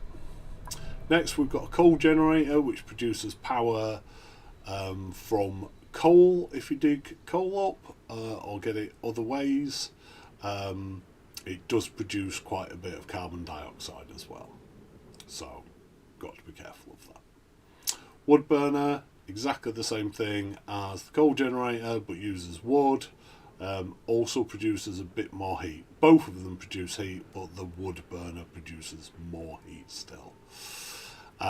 Peat burner, if you have access to peat, which means that you are probably going to be on one of the prehistoric planets, or its little version, as we'll see later, much later in the game once we get to space, then you can use peat to burn to produce power. It also outputs polluted water. Another our brain's not working, sorry, another output that we have to deal with, another side effect that we have to deal with. Over here is the smart battery, which is one of the main reasons that I'm coming over for this one. Smart battery holds a little bit less power than the jumbo battery, but at the minute all the generators will just run and run and run regardless of what requirement is on the system, regardless of how much power is stored in the batteries. Jackson Virgo, first time chatter. We have talked before on your stream, however. Welcome in, mate. The smart battery holds a little bit less power than the jumbo battery, but allows you to connect it to your generators and say, hang on a minute, mate, I'm full, don't produce any more power, shut off for the second, and then when it gets low again, go, can I have a top up? And you can continue charging up from there. Also included in this one is the jukebox, which is another recreational building, the power control station, which allows duplicants to improve the power output of your generators, a power bank charger for the bionic duplicants, and an eco power bank again for the bionic duplicants. Not so interested in those two, only mildly interested in the jukebox because it does take a lot of power and we're a bit early game to be putting in power hungry equipment for quote no reason. Smart battery, absolutely, definitely, and in the near future we'll want the power control station. Right, continuing on then. So I'm going to make this priority 6. Leave them to build that. We'll just point out there's a little bit of chlorine gas there. To be honest, so long as you're not flooding your base with non-oxygen materials, non-oxygen gases, then I really wouldn't worry about foreign gases coming over here taking your jobs. Foreign gases mixing into your base, worst case they'll give a brief debuff to your duplicants, so I really wouldn't worry about it. Now I've paused the game because we have met our first critter, which is a hatch. These blighters are A, wonderful, and B, very annoying. So they essentially can eat most minerals, and turn it into coal for us. You get lots and lots of minerals in this game. Look at all the sandstone I have lying around. I can feed that to this lovely critter, and he will poop out coal, which then has several uses, not least of which I can chuck it into a coal power generator and produce electrical power without having to run on the hamster wheel. However, they eat lots of other things too, and if you leave them wandering around in an area with, say, seeds and food, I think that is at the back, yeah, muck root there, they will eat it. They'll poop out coal, and they'll poop out much less coal than they would if they'd have eaten, say, this sandstone sat next to it. But what's more, they're then depriving you of seeds to grow more food with, and food that your duplicants could be eating. If you can move them, which requires ranching 1 in the skills tree, ranching 1, we don't currently have that. If you can move them, brilliant, move them to an area with less materials on the ground, ideally no materials on the ground. If you can't move them, remove all your precious items from them instead. So in this particular case, we are mildly going to panic because we're going to have lots of copper ore down there. I forget if they can eat ores at this stage.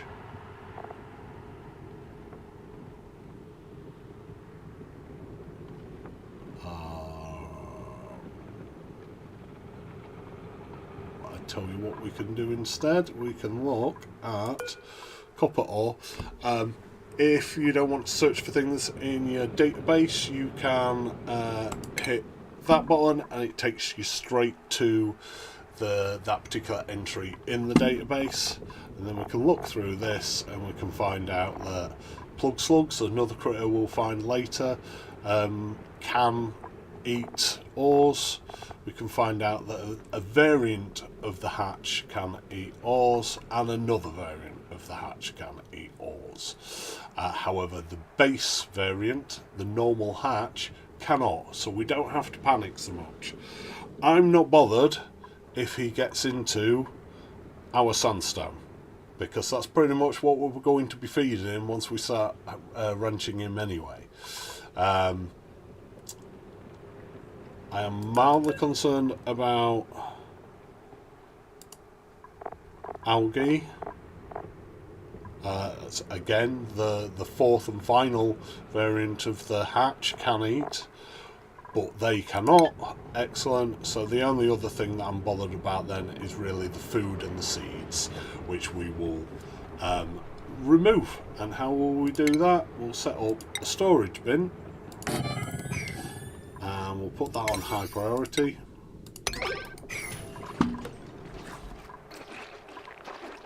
Which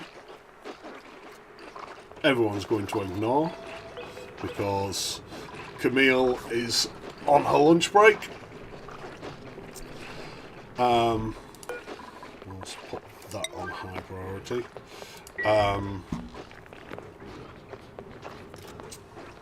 When that's built, we will make that for the seeds. This is already set for all the food that we've currently made, and now for all the cooking ingredients. And we will do a sweep of this area once people have had a nap, apparently. What I have just realised is that we never built, Nicola a farm, a bed. So Nicola is now sleeping on the floor, and I will show you the lovely debuff that they get later. Did just want to look at. Oh, they're all excited because they've got a new friend in Nicola. No, there is no debuff for not eating at a table. This is not Rimworld. So in here we're going to find the C category, we're going to say all of them, we're going to put that on 8, and then we're going to sweep. This is a mod. This is a very good mod. This allows you to sweep only certain things. I, however, am going to ignore it because you don't have access to that.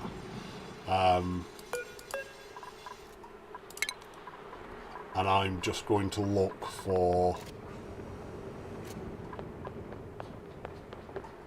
things that I don't want the hatch to be eating.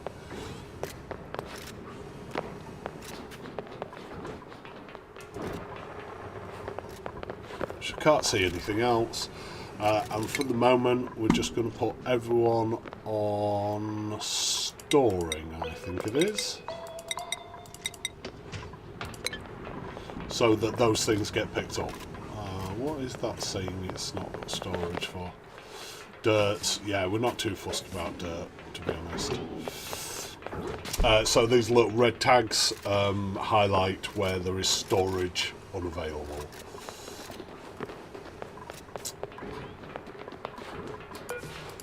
And the muckrow.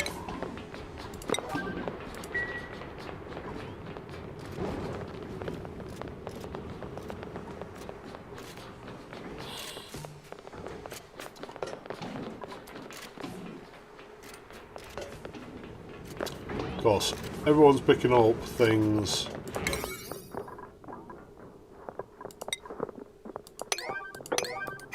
I've not told them to pick up.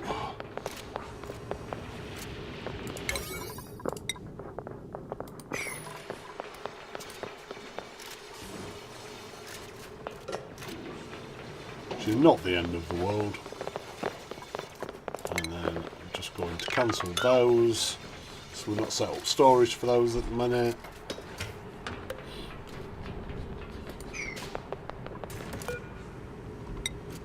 I'm going to build over those buried objects, see what we get out of those.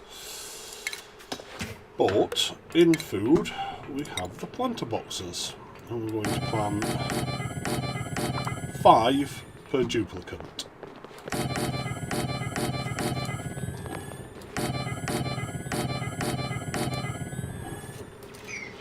Or place, I should say.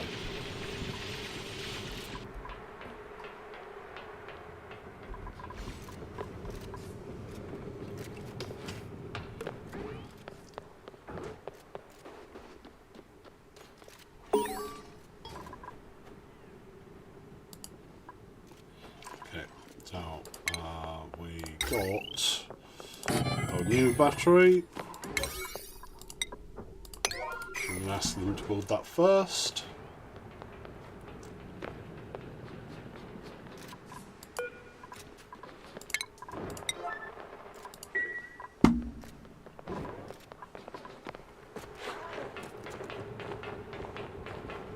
You know what? I'm going to cancel that one because that buried object is in fact a hatch. That is the hatch that we saw before. During the day, they will bury themselves in natural tiles. They cannot bury themselves in tiles we have built. Useful function for later when we are trying to branch them. You just saw him burying himself there.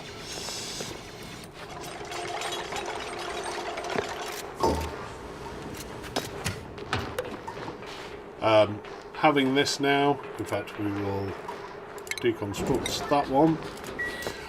Having this now means that someone, yes, has to run twice as long on this wheel to charge it up, but means that A, it will be leaking less power, and B, they will have to do less running back and forth. Pei has managed to get herself trapped. Wonderful. There is a tiny bit of oxygen, so she's not suffocating. What we'll do is we will grab stairs, and we'll give her a way out. Oh, and we'll also make that critically important.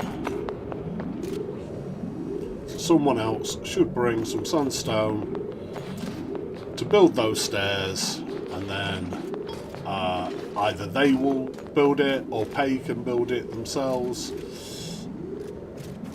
Pay's building that one. Nicola's building that one. Wonderful. And now Pay will be able to climb herself out.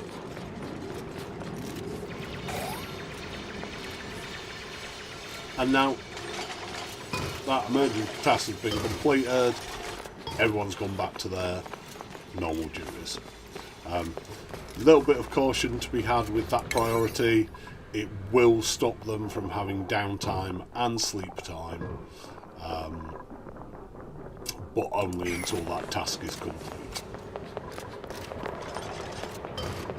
So, come in here and we're going to plant mealwood. We'll note that we've only got 9 mealwood seeds. That is not the end of the world. If we copy those settings across to all of them, although we currently have 15 of these and we're about to have 25, I want to get in front with food. 2, 3, 4, 5, and another 5.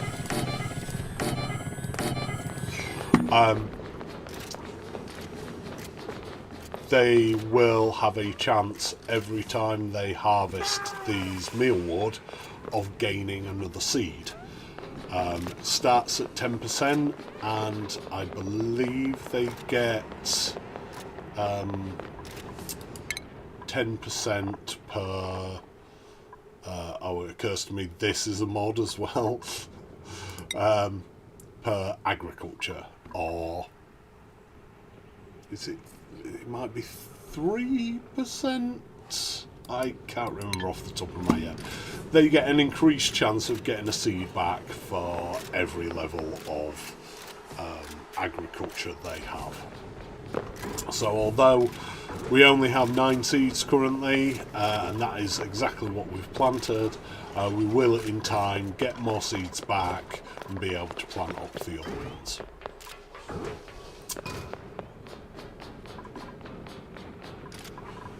Just where there was some more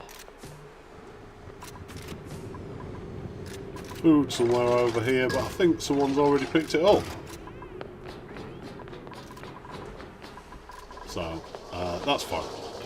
Right, what we will do is we will put everyone back down.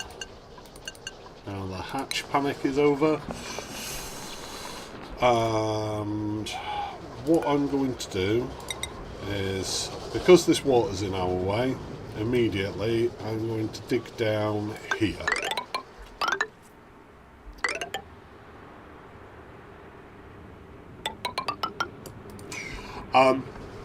Ordinarily I would have one shaft somewhere in my base that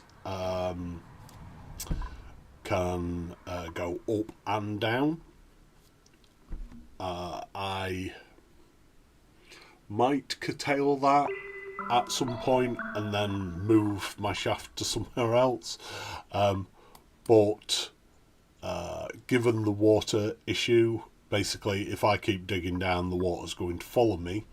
I'm going to move over here temporarily until I can move all this water over into some sort of big container. Which is essentially what we're going to look at making next. However, we have completed the task that I set us. Almost completed it, which is securing some more food. We will need to expand this to its full extent as we get more seeds. But just digging around, we'll find more seeds as well.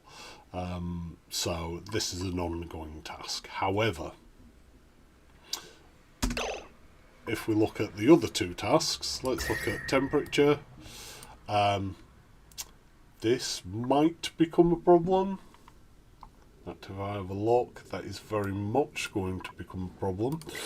Why is that going to become a problem? Because if I click on this, it tells us that it only likes it 10 to 30 degrees centigrade.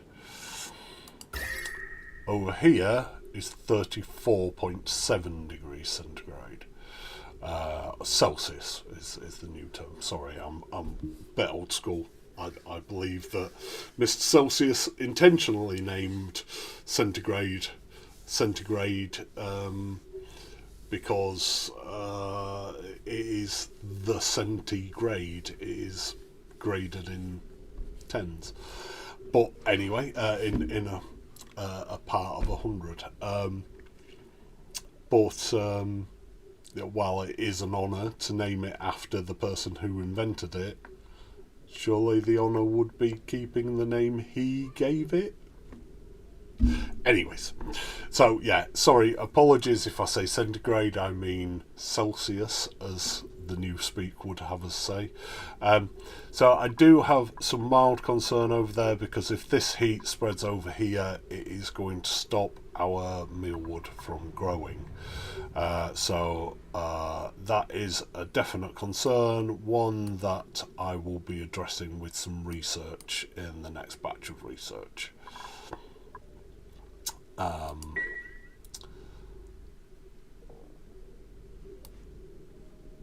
Over here, like I say, this heat is spreading ever so slightly, but as it spreads, excuse me, as it spreads, the heat gets less and less, and the origin of the heat is not pumping out any more heat now, so this heat will subside as well. Yes, the whole area will get a little bit hotter, but it's really not a concern. Don't know what's going on over here yet, so we may have an explore up there and see what's happening soon, but for now they're not a concern. Mild concern I will address with some research shortly, and then we'll have to jump into action. But if I go on to the oxygen overlay, I have a mild panic because I've forgotten to do anything. Relying entirely on our oxalite, which you'll notice has now disappeared, I've forgotten to put in any kind of oxygen generation. Because we have algae, we are going to go with the oxygen diffuser, which turns 550 grams of algae and 120 watts of power into 500 grams of oxygen. So pop that down there. There's already a wire there, I'm pretty confident, from where we had our small battery earlier, and that will just run off the same system as that. I will, however, make that a number 9, because having some oxygen is quite important. In fact, can it? I don't know. I'll let it wait. We are not out of oxygen yet. We are just very low on it. So we'll wait until Camille wakes up shortly before we.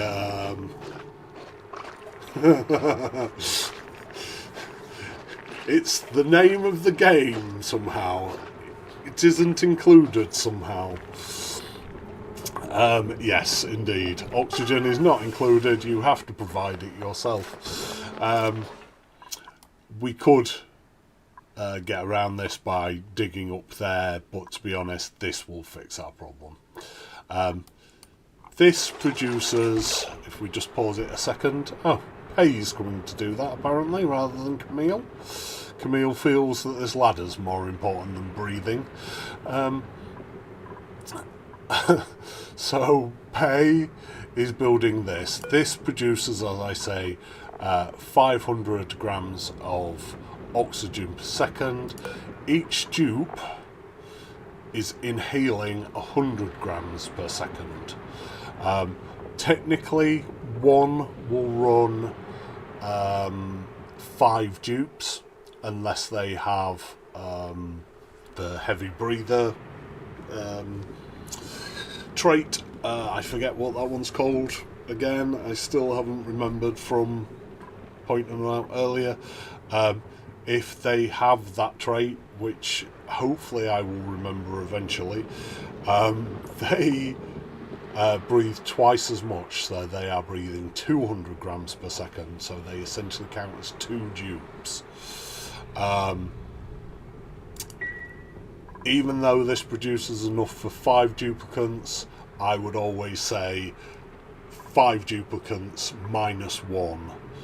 If you have 2 of these, it's 10 duplicants minus 1, so only 9.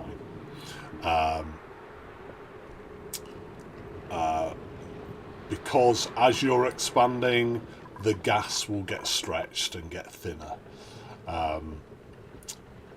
The extra duplicants worth of gas will fill in that stretching, will even the gas out. You can put more in if you want. If you find yourself in a place where you only have 341 grams of oxygen left, it might be an idea to build 2 to get that level up faster. I'm not going to bother because, yeah, I don't care about tubes. Not the end of the world. Yeah, as long as one survives, that's the important thing.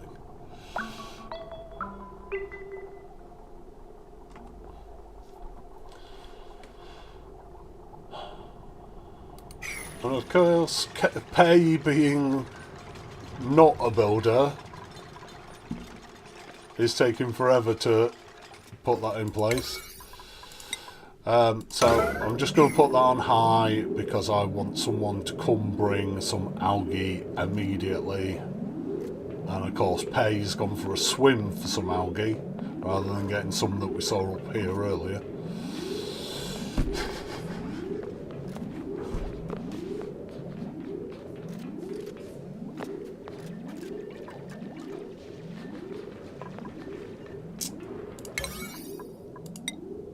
And then we're just going to set that back to a 9.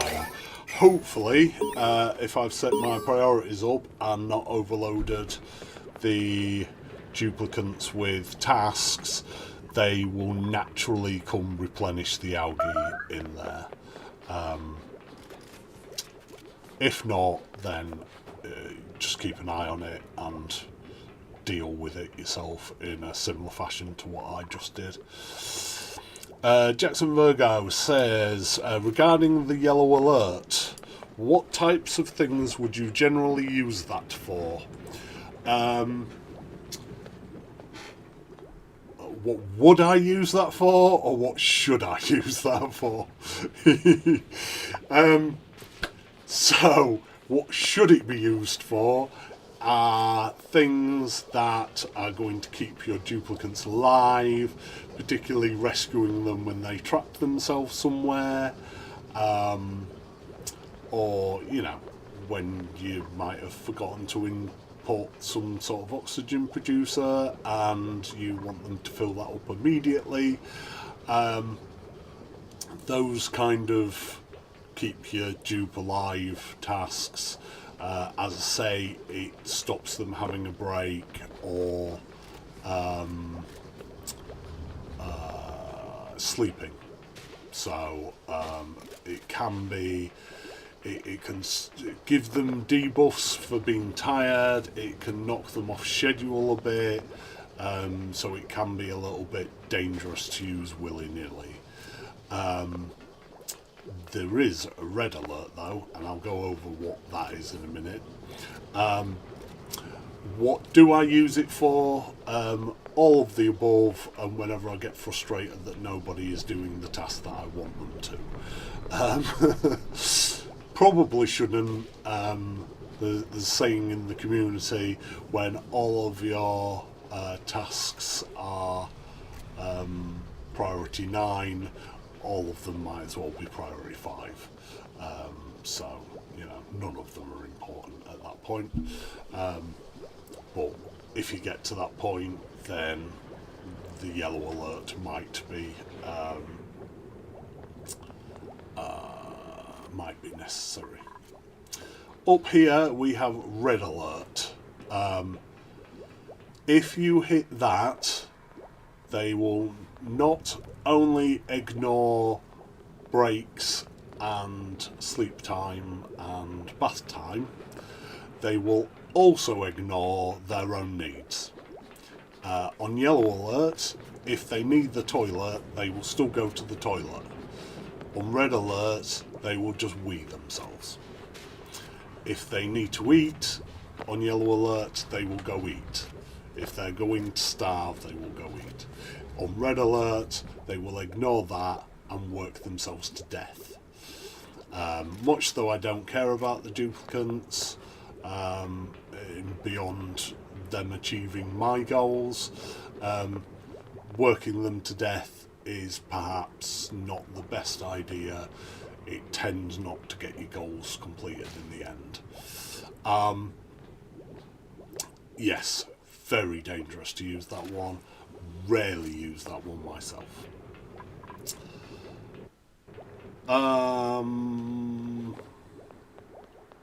Anything else I want to cover?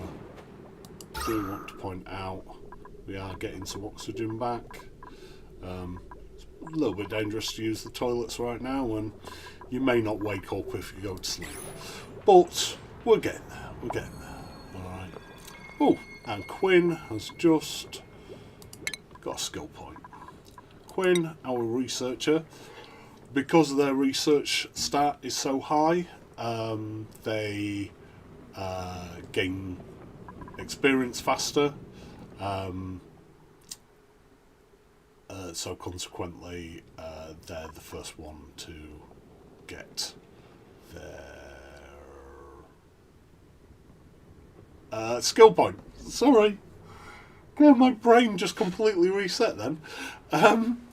Yes, get their skill point, which we are going to put into advanced research for many reasons. Firstly, Quinn wants to learn that. Secondly, that gives him 2 more science, which means that his research will be faster and he will gain experience faster as well. It also allows him to use the supercomputer, which we have recently researched. So we're going to build one of those shortly. And it allows the emulsifier use. I'm not sure what the emulsifier does, to be honest. We will have a look in the database and find out shortly. New building I'm not even aware existed.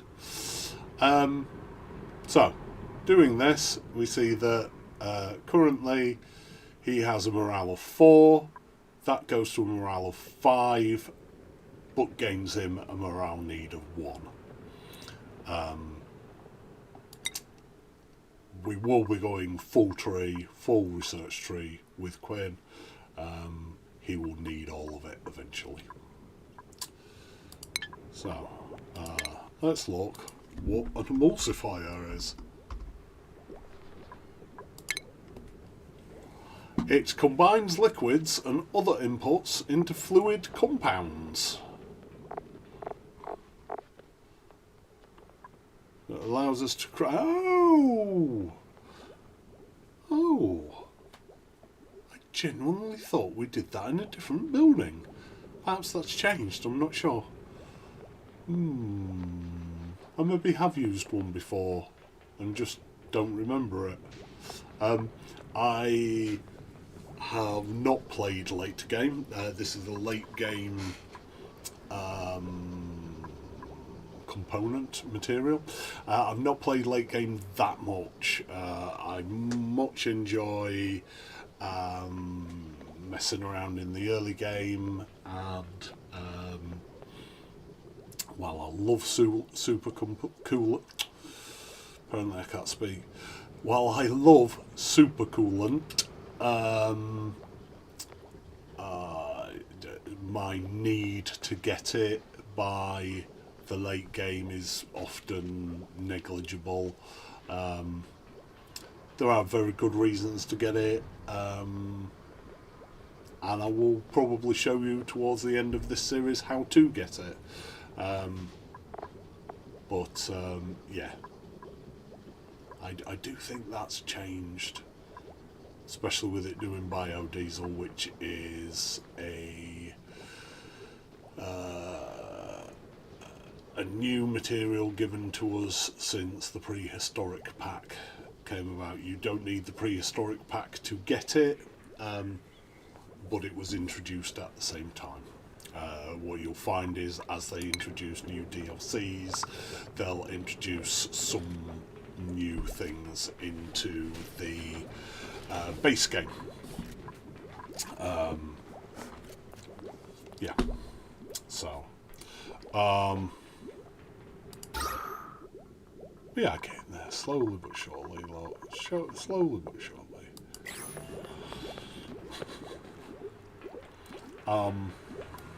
So Quinn currently is doing that, because it turns out we are missing a research station. We need the supercomputer, which, as I say, he's just gained the ability to use. So we're going to deconstruct this. I never mentioned when I placed the research station why I placed it there, and why now I'm deconstructing this to place a supercomputer. And that is because the printing pod gives off light, and certain functions go faster if they have light, particularly research.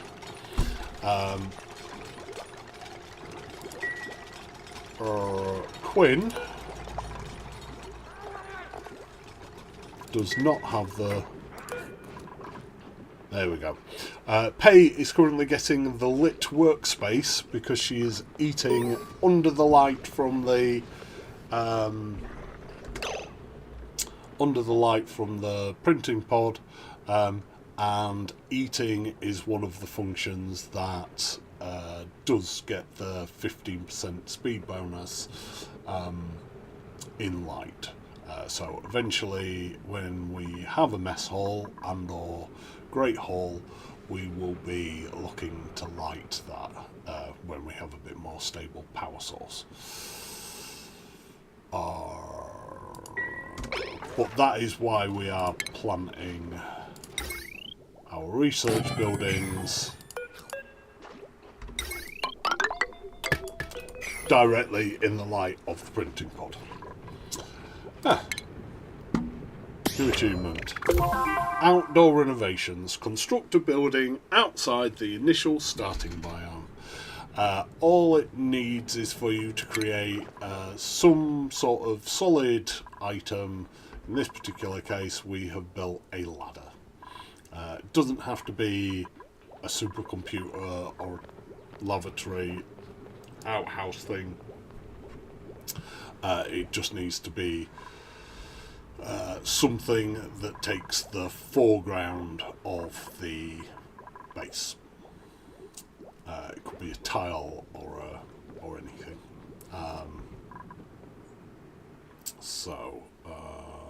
Where are we going to go with this? Let's look at temperature.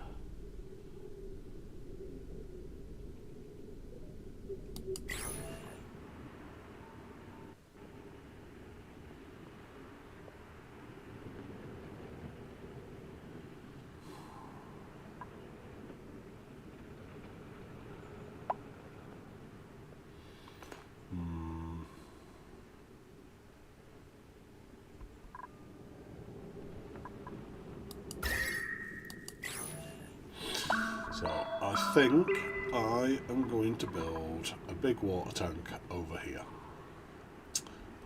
That means I can drop these, get them out of the way, and then I can use the base for the base area for the duplicates and other rooms that I want. So I'm going to guess I haven't got the material that I would like to build this out of, or the type of tile.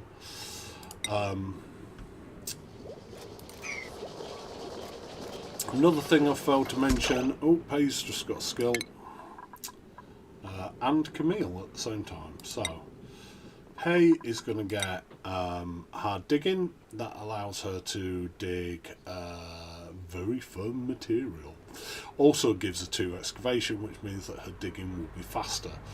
Very firm material are anything that, when I come out of this, has 1 diamond next to it.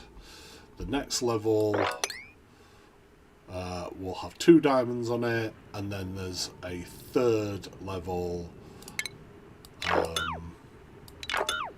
which has 3 diamonds on it, funnily enough, and that requires super duper hard digging. Obviously that's the one that covers 2 diamonds.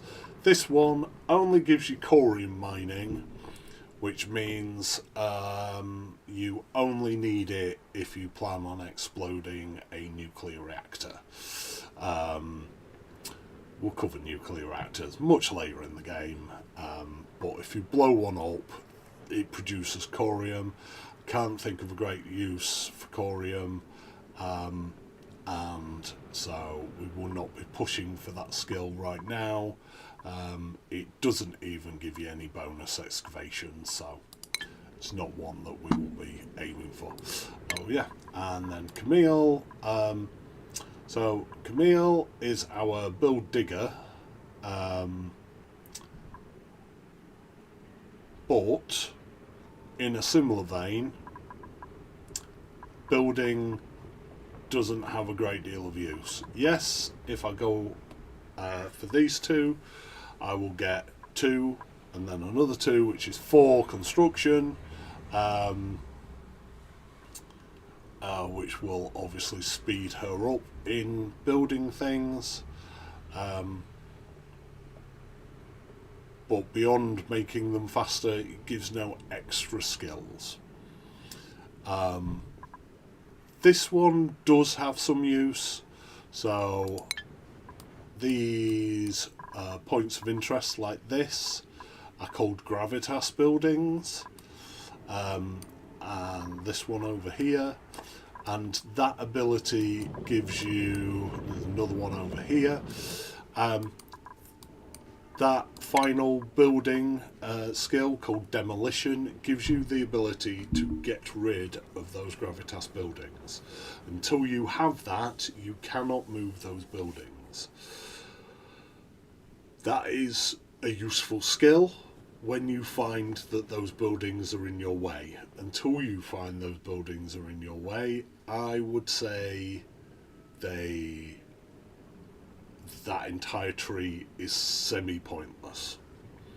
I will be going for it eventually, mainly because I want the ability to get rid of the gravitas buildings later, but right now I'm going to put Camille into improved carrying, which firstly gives you a 400 kilogram extra carry capacity, which is pretty massive. But also gives you 2 extra strength, which, if I remember correctly, is another 50 kilogram carry capacity. A lot of the dupes will end up with this skill and this skill, which does similar but even better, because it adds another 800 kilogram carrying capacity and 2 more strength for another 850.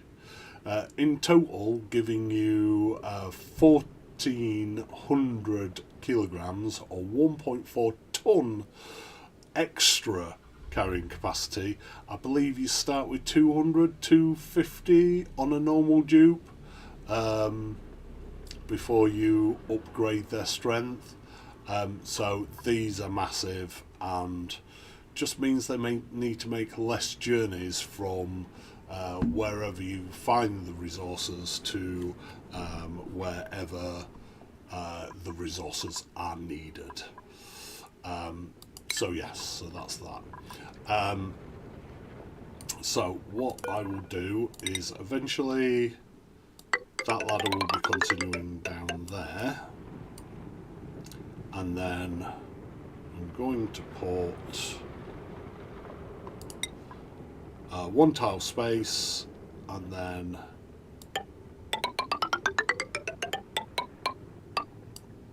build our water tank. May look excessive. It probably is, but in the future we will almost certainly fill this, so I'm just building for the future. We're going to cancel that for the second, and also going to cancel that, and we will dig in there, and we will dig that out. But that will be on Friday when we continue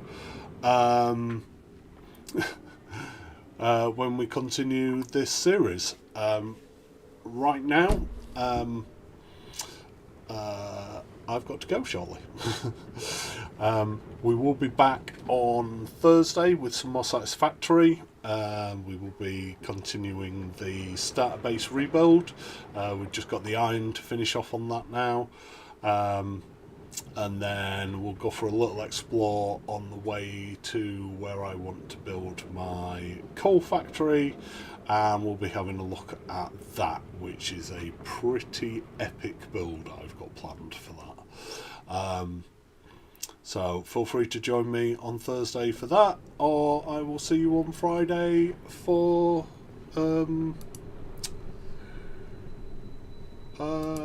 more oxygen not included.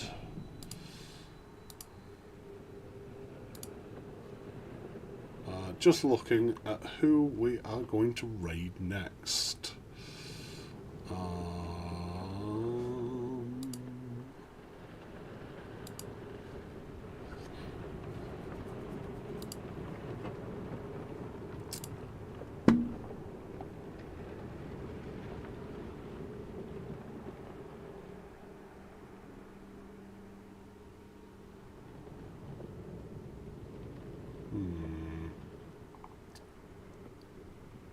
No one that I am familiar with is on.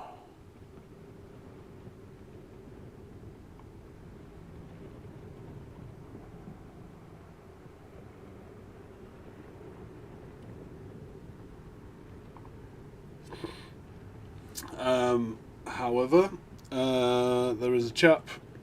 Oh no, sorry, that's in Russian. We won't go raid a Russian.